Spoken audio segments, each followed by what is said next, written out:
thank you for having me. It's a pleasure. In that even during Corona times, we have this kind of events, though of course we probably all would have preferred to meet in person, but it makes things at least possible. I will show you some slides. So let me share this slide with you, and allow me to start with Treblinka, a quiet place far away from any traffic or tourist routes, about 80 kilometers northeast of Warsaw. In these dense pine forests, nothing betrays the horrific events that took place there almost 75 years ago. On 22nd of July 1942, the German occupiers began deporting Jews from the Warsaw ghetto to be gassed in the Treblinka extermination camp. By November 1943, they had murdered almost 900,000 people from the ghettos in occupied Poland.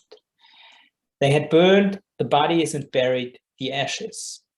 Today, a small memorial, a monument, and a symbolic railway line commemorate the Holocaust. The only traces of the mass murder are the trees. They are the last legacies of the murderers, because the forest was planted so that nothing would be visible, so that grass would grow over the matter, if you like. During the Holocaust, the Germans systematically murdered Jews, or more precisely, people they considered to be Jews, in the extermination camps of Bełzec, Sobibór and Treblinka, all located in occupied Poland. And they did so from spring 1942 onwards under the cover name of Aktion Reinhardt. The victims came mainly from the general government of Poland and the Białystok district, but also from other countries of conquered Europe. Almost 500,000 people died in Bełzec, almost 200,000 in Sobibór, and as I said, some 900,000 in Treblinka. If we add up all the dead, that is those who died during the roundups in the ghetto or on the deportation camps, we have at least 1.8 million, perhaps even 2 million dead. We will never know all their names, nor even be able to determine their exact number. The murderers have covered their tracks too effectively. And this is another reason why Aktion Reinhardt is hardly known today, despite its dimensions. And this is all the more remarkable as Aktion Reinhardt represents the core of the Holocaust, the almost complete extermination of the Polish Jews, the murder of nearly 2 million people without, or with almost no visible traces. A monstrous deed, which today does not reveal itself in a gigantic camp complex for thousands of forced laborers, as in Auschwitz, but precisely in its non-existence. Aktion Reinhardt thus is the quintessence of racial hatred and German anti-Semitism. It was pure extermination without any other benefits. On the Polish Jews, the Germans developed their anti-Semitic program into genocide from September 1939 onwards. The industrial mass murder that began in spring 1942 was not invented in Auschwitz, but in and for Bełzec. And we can discuss the Kelmno case afterwards if you like. Thereafter, highly motivated perpetrators gradually perfected killing methods. There was no master plan for genocide. It was possible because the German leadership agreed to exterminate the Jews. Camp commanders like Christian Wirth or Franz Stangl had trains with up to 5,000 people crammed into cattle cars, emptied in a matter of hours. They herded the victims into gas chambers that functioned as simply as they did brutally effective with engine exhaust. But the real challenge for the murderers was the disposal of the bodies, where the gas chambers killed 2,000 people in a good 20 minutes. Burying them in mass graves took much longer. The pits with half decomposed bodies emitted an infernal stench, and even worse, they provided irrefutable proof of the crime. Thus, from the end of 1942 onwards, the bodies were dug up and burned on huge pyres. And once again, the murder experts were highly satisfied with their simple solutions. Incidentally, there are very few photos. From Bełzec, we have only 3. From Treblinka, we have a photo album with the title Beautiful Times, which the SS made for the deputy camp commander Kurt Franz. And from Sobibór, we have an album of the perpetrator Johann Niemann.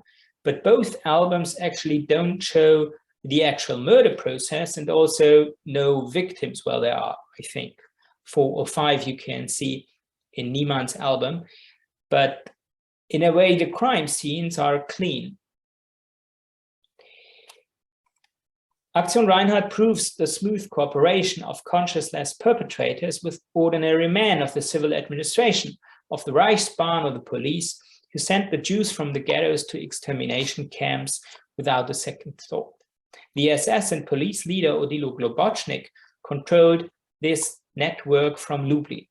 A network, moreover, that shows very clearly why the Holocaust was a crime committed by Austrians and Germans. Globocnik was born in Trieste on 21st of April 1904. His family came from Upper Carniola, which is Oberkrain in Germany. Contrary to what the name suggests, his ancestors were of German descent and thoroughly nationalist, which is why they moved to Carinthia after the defeat of the Central Powers in the First World War. They simply did not want to live in a Slavic country. Already as a schoolboy, the young Odilo took part in the so-called Volkstumskampf, the ethnic struggle. In 1931, he finally joined the NSDAP, the Nazi party, which was also active in Austria, and he remained loyal to it even after its ban in Austria in 1933. After 1938, when Austria was joining Germany, the so-called Anschluss, Hitler appointed him Gauleiter of Vienna in May 1938. But here, for the first time, the always ambitious Globocnik proved not to be up to the task. He acted too casual. He tried to settle things unofficially and mostly relied on old connections. He also regarded his official financial resources as private assets. And he gave interest-free loans to friends. He speculated in real estate, and he made quite a loss. And he also personally enriched himself with money extorted from Jews. And in view of the near bankruptcy of his Gau, Globocnik was dismissed on 30 January 1939. But he had made a good friend in Heinrich Himmler, who liked his brutal measures against the Jews from Vienna.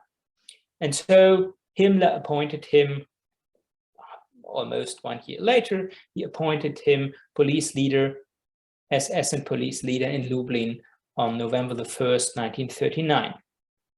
Globocnik now set about radicalizing the ethnic struggle in the East, which was familiar from Carinthia, but he radicalized it to genocide. He relied on an established network of old fighters from Austria whom he brought to him in the East. His most important comrade in arms was Hermann Höfle, born in Salzburg in 1911. Globocnik made him chief of staff of Aktion Reinhardt. His task was to organize the deportations of the Jews to the extermination camps, and actually Höfle was to prove himself brilliantly.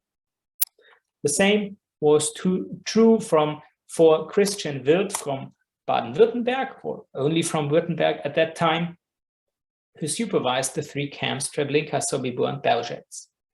He also ensured the necessary transfer of the murder techniques and personnel from the euthanasia action to the East, because before to his move to Poland, he had been the inspector of all the establishments of this murder program.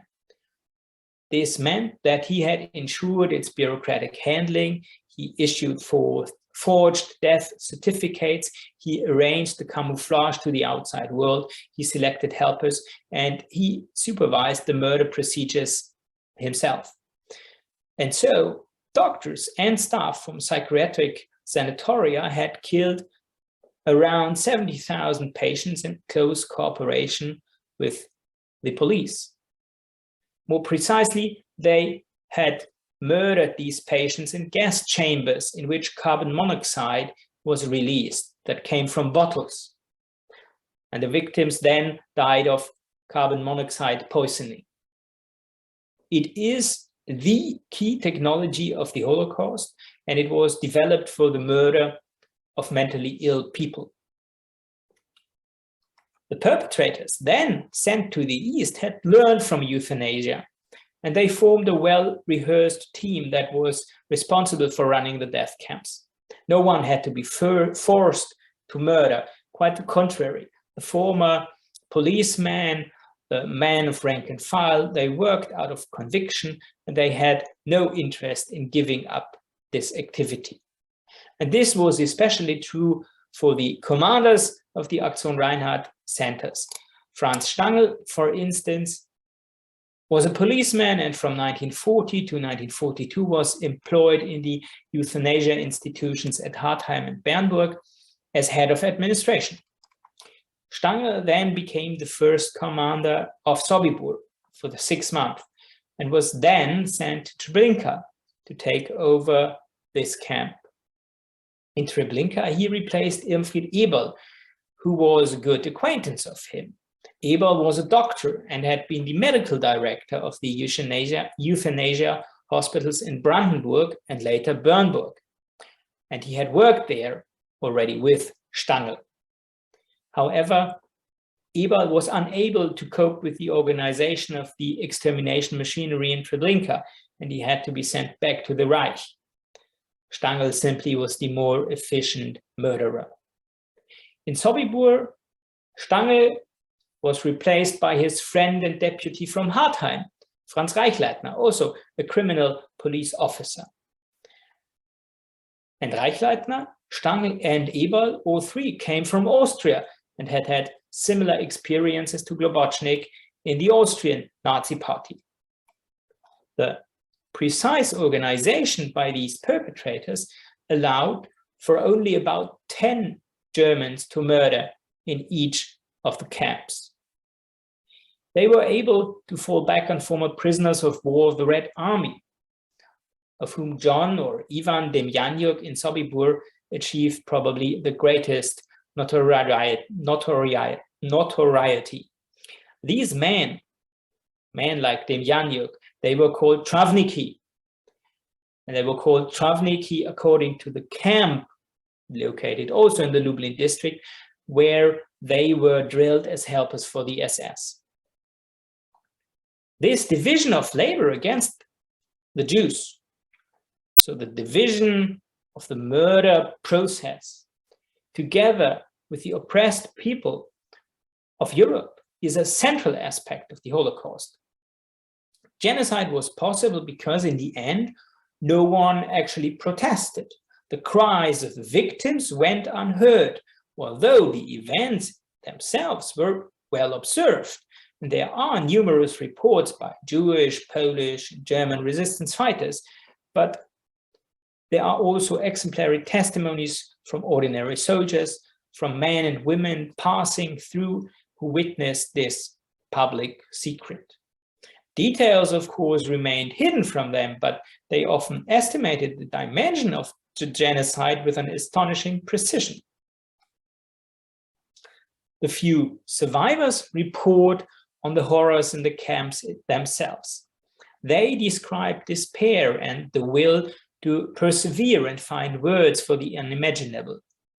Whereas in Auschwitz, selections took place which separated those ostensibly fit for work from those doomed to die. And selections that picked candidates for inhumane pseudo-scientific experiments and which enabled the SS to run a comprehensive economic operation. In contrast to that, Aktion Reinhardt only required a small number of slaves doomed to die for the processing of the Jews from the deportation trains. In the eyes of the German perpetrators, there was no use the victims could still have.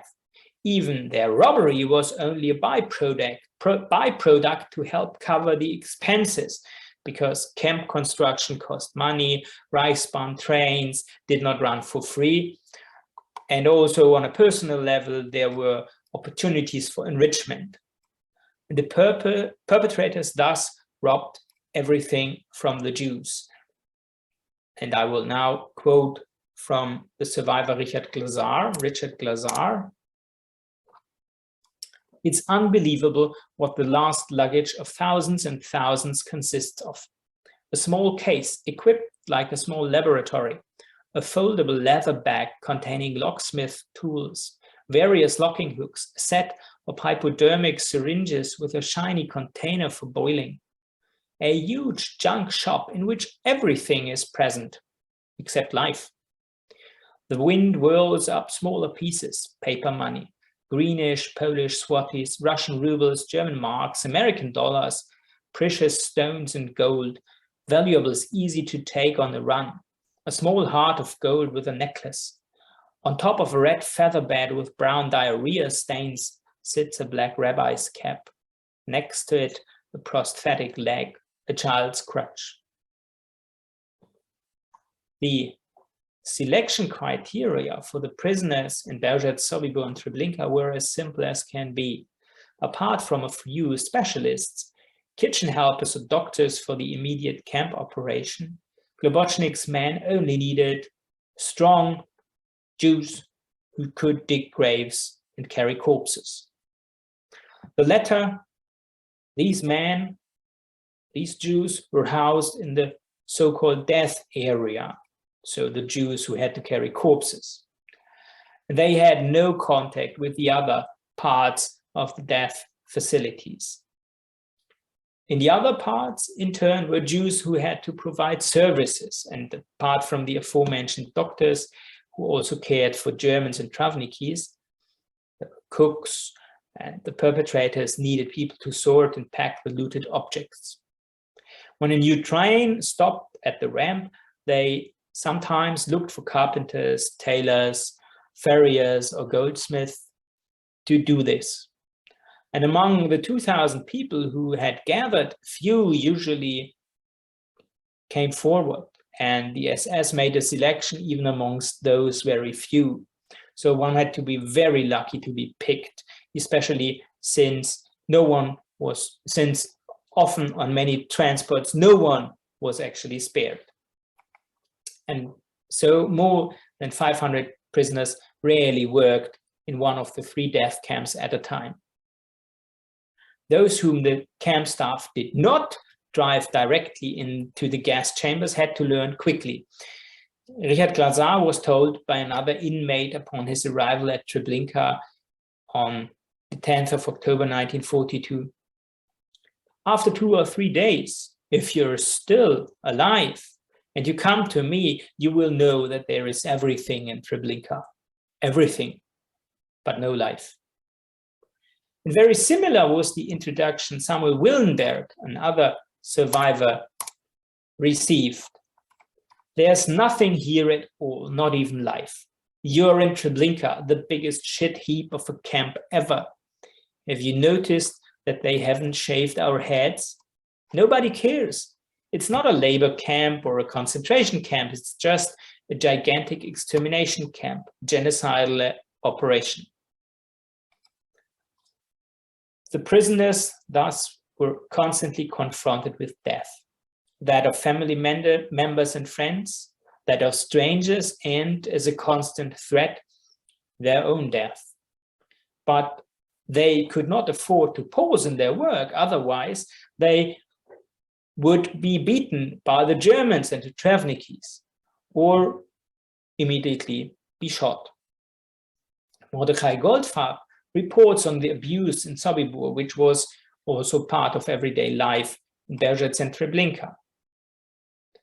And he says, I quote, "And they beat me with a whip that had lead at the end and cut into the flesh. My brother fell off the board unconscious, covered in blood, but I endured it. I counted to 75. They hurt me the most because I was the master and responsible for the rest of the painters. For 8 weeks, I could not sit down." Dull and sad tasks were what fell to the lucky chosen ones. After the war, many of them gave such impressive accounts of it that the torment speaks from every word. They wrote about how they watched the extermination of thousands. Berek Freiberg had, for instance, had to cut the hair of the victims in Sobibór before they went into the gas chambers because the Germans needed this valuable raw material for their war industry. And I quote, "There were 20 shearers who cut the women's hair. When the women came in naked and saw the men in the room, they wanted to withdraw, but the Germans wouldn't let them and beat them so that they had to sit down naked. I was one of the shearers. It took about half a minute to shear a head. We took the long hair and cut it off quickly, leaving patches and patches of hair on the head. There were no limits to what the Germans could do to the Jews. Excessive, completely unprovoked and sadistic violence was constantly practiced. The camp inmates were so overwhelmed by the feeling of total hopelessness that they continued to describe it in their memoirs for many years after the war. Yet, it is precisely these memoirs that bear witness to the unconditional will to survive. And after all, the Germans had not been able to murder these authors. Despite the brutal efficiency of Aktion Reinhardt, there were always escapes and resistance. The perpetrators had to constantly reckon with being attacked by the Jews. And Christian Wild's measure in Bełzec to have the deportation trains opened only by prisoners testifies to that. Attacks on the ramp were not that rare. The many deceptive maneuvers from orchestral music to gas chambers disguised as baths, they also testified to the fear of the self-proclaimed master race. And it is quite remarkable with what ingenuity the not-so-passive victims displayed in attacking the highly armed SS men and their travnikis, because they did so with the simplest means. They were well aware that resistance under these circumstances always meant certain death and also exposed their fellow prisoners to collective punishment. Nevertheless, they rebelled. In Treblinka, for instance, Meyer Berliner stabbed the SS man Max Biała to death in the roll call area on September the 11th, 1942. And those who did not put up a fight tried to escape. Only a few succeeded, and besides, escape was not yet survival. The occupation with its brutal persecution of the Jews was far too oppressive for that. Abraham Krzepicki's story clearly proves this. After the Germans had deported him from the Warsaw ghetto to Treblinka on August the 25th, 1942, he managed to escape from there with 3 fellow prisoners only 18 days later.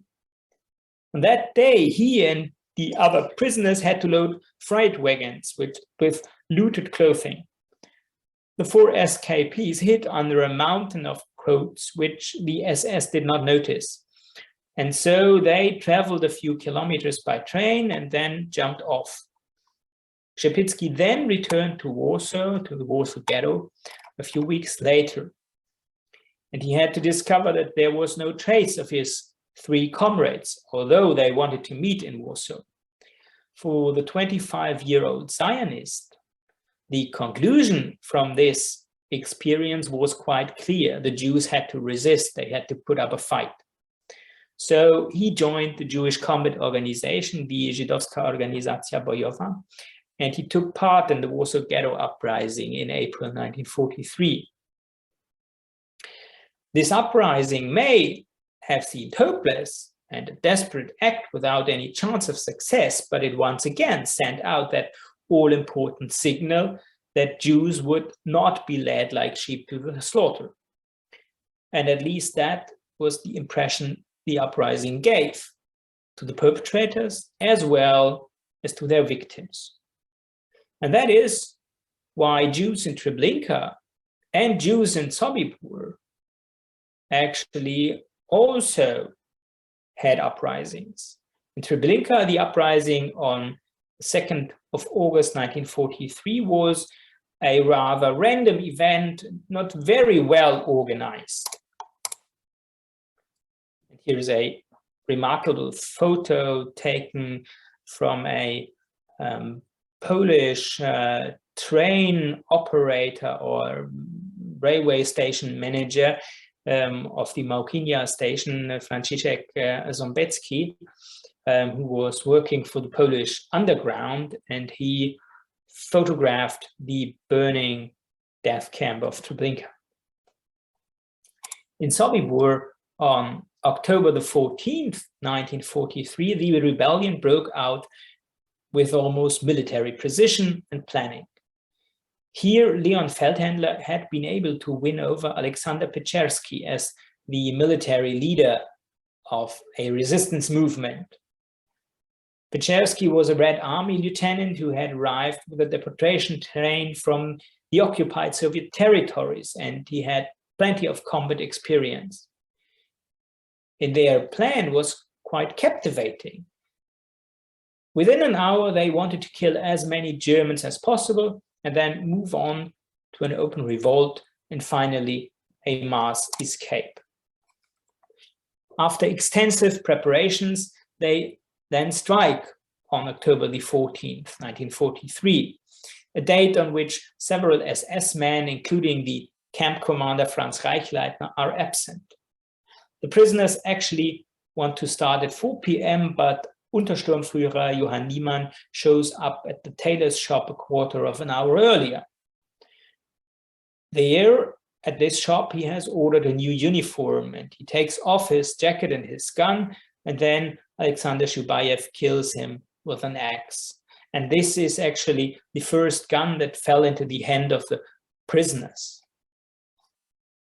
At almost the same time, the commander of the death camp area, Anton Getzinger, appears in the cobbler's workshop because there are supposedly nice new boots to have for him. He also dies by an axe blow, as does Siegfried Gretschus 10 minutes later, who has fallen for a very similar trick. At 4:30, more Germans in the first Travnikis are dead. The telephone lines from the camp are cut, and the blacksmith Shlomo Schmeiner has managed to drag a few rifles out of the Travniki barracks in drain pipes. Until 5:30, everything goes as planned. Even most of the inmates do not yet know what's going on. And because all the inmates are supposed to escape united through the main gate, the capos sound the roll call early. Peczerski gives a short speech in Russian, in which he informs the prisoners about the situation. He calls on them to retaliate, and he also promises rescue by the Red Army through the victory of the Soviet Union. Feldhandler translates this into Yiddish, and all the prisoners are very happy and try to escape. But now the first shots are fired because the SS man Erich Bauer had returned early from a trip and found the dead Rudolf Beckmann in the commandant's office. And he now starts shooting wildly. Fortunately for the prisoners, the Travnikis on the watchtowers are not yet aware, and they are unsuspecting because shooting is part of everyday life in Sobibór, so no reason to be anyway suspicious. And only slowly do the guards who are still alive realize what is happening, and they open fire. At that time, the mass of prisoners already streams to the main gate, some of them engaged in wild shootouts with Germans and Travnikis, and others try to storm the armory, but they have to move on because the rifles were being cleaned and are disassembled. The gate, the main gate, is fiercely defended. There are many dead among the prisoners. A small group, therefore, tries to climb over the fence in some distance, but a minefield has been set up on the other side. So there are explosions and body parts whirl through the air, and there is a perfect chaos. Elsewhere in Camp 1, people are smarter, and they tear down the barbed wire and then blow up the mines with the help of wooden planks. And so in the end, a breakout is successful, both at the main gate and at this part where the minefield is being exploded, and the inmates stream to freedom in a hail of bullets. The insurgents were actually able to kill 12 SS men and 10 Travniki guards. And although in Treblinka and Sobibór, only a good 60 prisoners each ultimately survived until the end of the war. So you can see how many actually died during these uprisings, and you can see how many were caught later on. And I mean, it took almost a year until liberation, and we have only 60 from each camp. But these uprisings set a signal, and the perpetrators now were really afraid of the victims, and they found out that these camps in Eastern Poland are not so suitable for the ongoing Holocaust, and they no longer continued the genocide in the camps of Aktion Reinhardt, but then only in Auschwitz. Survivors like Teuvi Blatt and Philipp Białowicz from Sobibór, or Gil Reichmann and Samuel Willenberg from Treblinka did everything they could after 1945 to bring the murderers to justice. But it was not until the 1960s that Germany was willing to systematically initiate investigations and trials. Also, because of the testimonies of the former camp inmates, there was something like a late justice, even if by far not all SS men received the punishment. The Bełzec case proved to be really tragic, as there were actually only 3 survivors at all. There was no resistance. There was no uprising. And only one of them, Rudolf Rieder, a soap manufacturer from Lemberg, I'm sorry, now you get these first. And only one of them, Rudolf Rieder, a soap manufacturer from Lemberg, born in 1881, testified before a German court. However, this court was of the opinion, I'm sorry, somehow my slides don't work. Oh, here is Rieder. The court, however, was of the opinion that this single testimony was not enough for a conviction, and they acquitted the defendants. And if you like, Bełzec is the example for a perfect crime against 500,000 people. This is probably the most depressing example of the Holocaust's aftermath. As early as 1944, immediately after the Red Army marched through, numerous Poles went to the former campsites and began to literally ransack them in search of hidden valuables. This was the golden harvest after the genocide, which the newly formed People's Republic was powerless to stop. Although at the same time, dedicated public prosecutors were conducting extensive investigations into the German crimes, but these investigations came to nothing. Neither was Germany interested, nor was Poland able to reach out to catch those perpetrators without Western cooperation. In Germany and around the world, Auschwitz stands symbolically for the murder of the Jews. The Germans killed over 1 million people there, more than at any other place. The entrance with the ramp has long since become an icon, and the huge area with its fences, its barracks, and its remains of the gas chambers is a monument against forgetting. The crowds of visitors are, even in times of Corona, so large that tickets have to be booked in advance. More than 1.5 million people saw the site in the years prior to Corona annually. Treblinka, the best-known camp of Aktion Reinhardt, has an average of 30,000 visitors a year, although the site is open to the public around the clock. In Bełzec, there are even fewer visits, as are in Sobibór.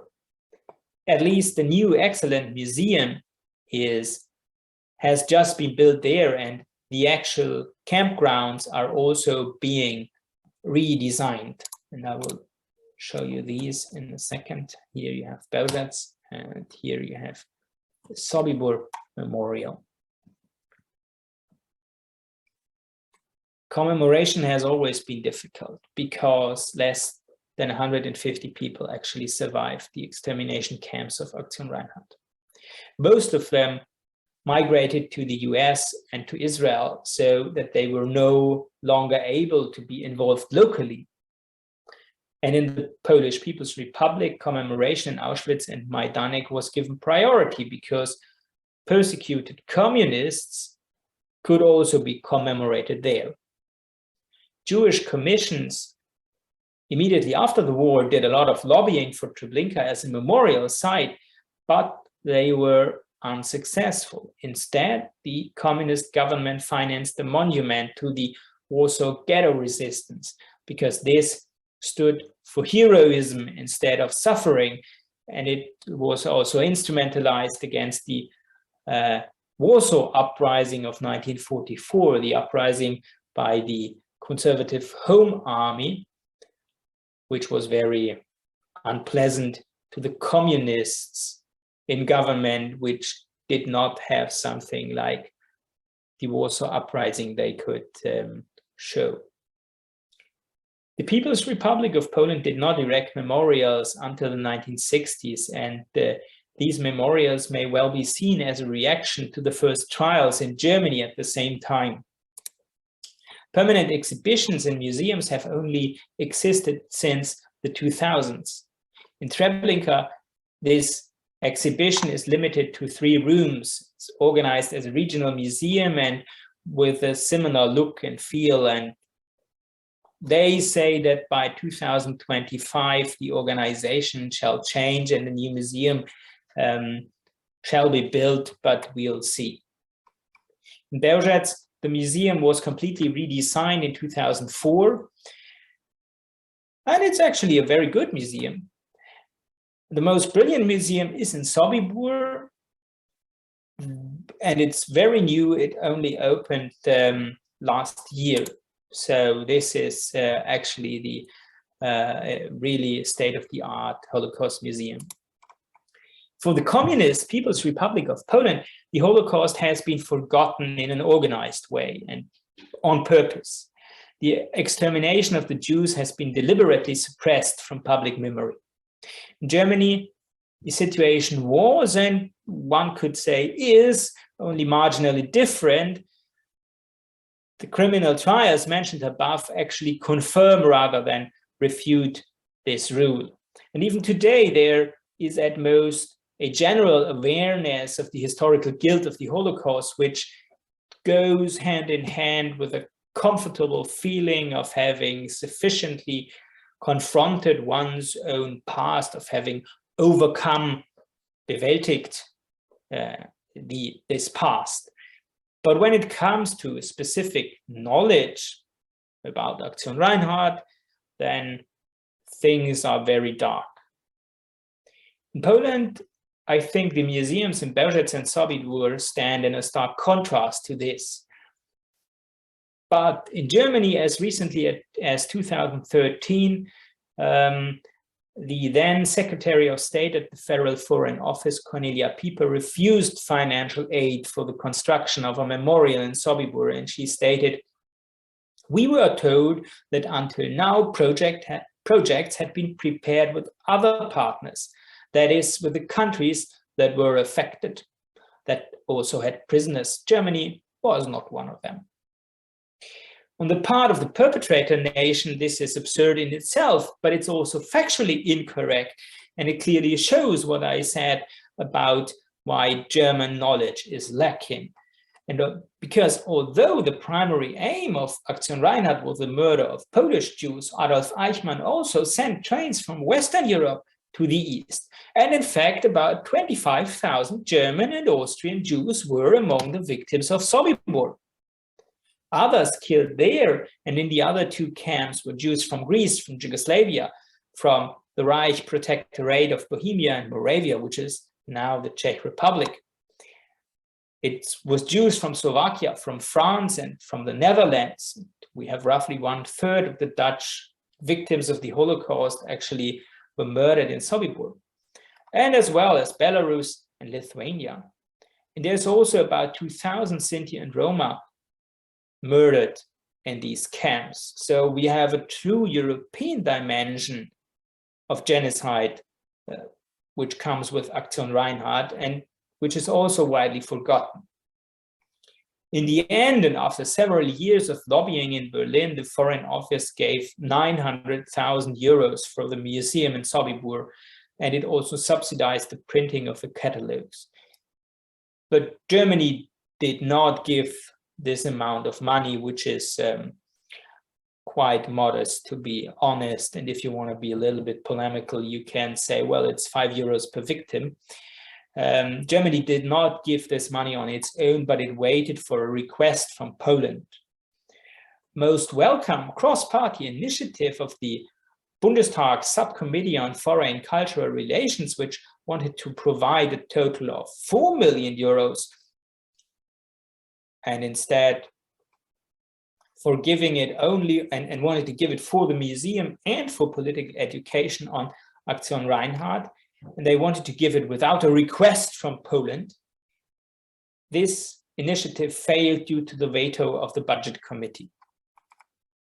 So far, Aktion Reinhardt has had no place in official commemorative policy in Germany. In many respects, this policy corresponds with the basically non-existent public interest in Aktion Reinhardt, which is also reflected in the unsatisfactory research situation. There are no masses of visitors pressing for education and information in Bełzec, Sobibór, and Treblinka, and there are also no more survivors left who could demand an adequate remembrance. There is no identification with the hundreds of thousands of nameless victims. Responsibility for the murders can be attributed to a small group of German perpetrators, some of whom were even convicted. So there is no discussion on the implications of this genocide, which was carried out with simple methods on the one hand, and with highly efficient logistics and countless helpers on the other hand. This also applies to the uncomfortable fact that the events of the time were widely known, but only the Jews put up heroic resistance. Debates about one's own role in this core of the Holocaust have only been held in Poland in recent years, when the golden harvest after the liberation was discussed a few years ago. In Germany, Aktion Reinhardt has been largely forgotten. And because the easternmost edge of the European Union is marked on German mental maps as a hopelessly poor, backwards, and deserted place, there is simply no attention paid to its history and to its present. And thus, even an unprecedented crime in which all the consequences of racial hatred and genocide can be seen like through a burning glass loses its relevance. So we have to ask whether the murderers are celebrating success after all with their strategy of secrecy and concealment. In fact, the absence of remains, of material remains at the sites, makes the reconstruction the genocide more difficult. It also prevents surviving relatives from visiting a proper grave of their murdered loved ones. And instead of individual commemoration, only the approximately located, concreted over or overgrown ash pits exist. Moreover, Holocaust deniers repeatedly argue with the non-existence of material legacies, freely following the motto, what you cannot see cannot have existed.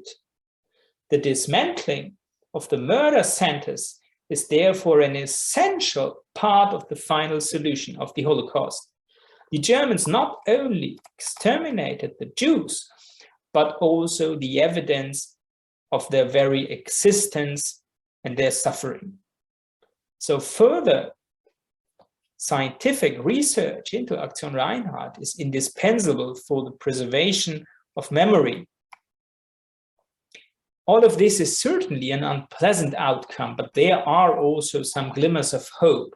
And these include Polish-Israeli excavations of recent years, which with very modern, the utmost modern technologies, have finally located traces of the genocide in Sobibór.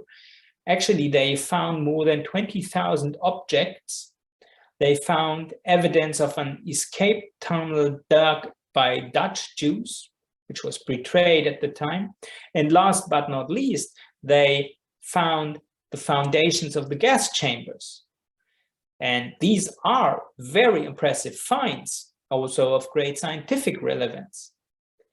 And in addition, there is obviously the new memorial in Sobibór. And there is the Polish Rabbinical Commission, which is converting mass graves of Aktion Reinhardt to Jewish burial sites. There are initiatives in Germany, such as the Kassel-based Bildungswerk Stanisław Hans, which specifically brings young people from all over Europe together at the sites of Aktion Reinhardt. And most recently, the Federal Foreign Office also financed an educational trip that we organized at Touro College to bring workers of German memorial sites in contact with their colleagues at Polish memorial sites. And yes, in Belgium, we have Fondation Auschwitz, which is actually, despite its name, also making trips to the Aktion Reinhardt camp. However, these actions, they are not coordinated, and above all, there is no continuous cooperation, because central prerequisites are missing. On the one hand, a political declaration of intent from Germany, obviously, to want and to finance these measures.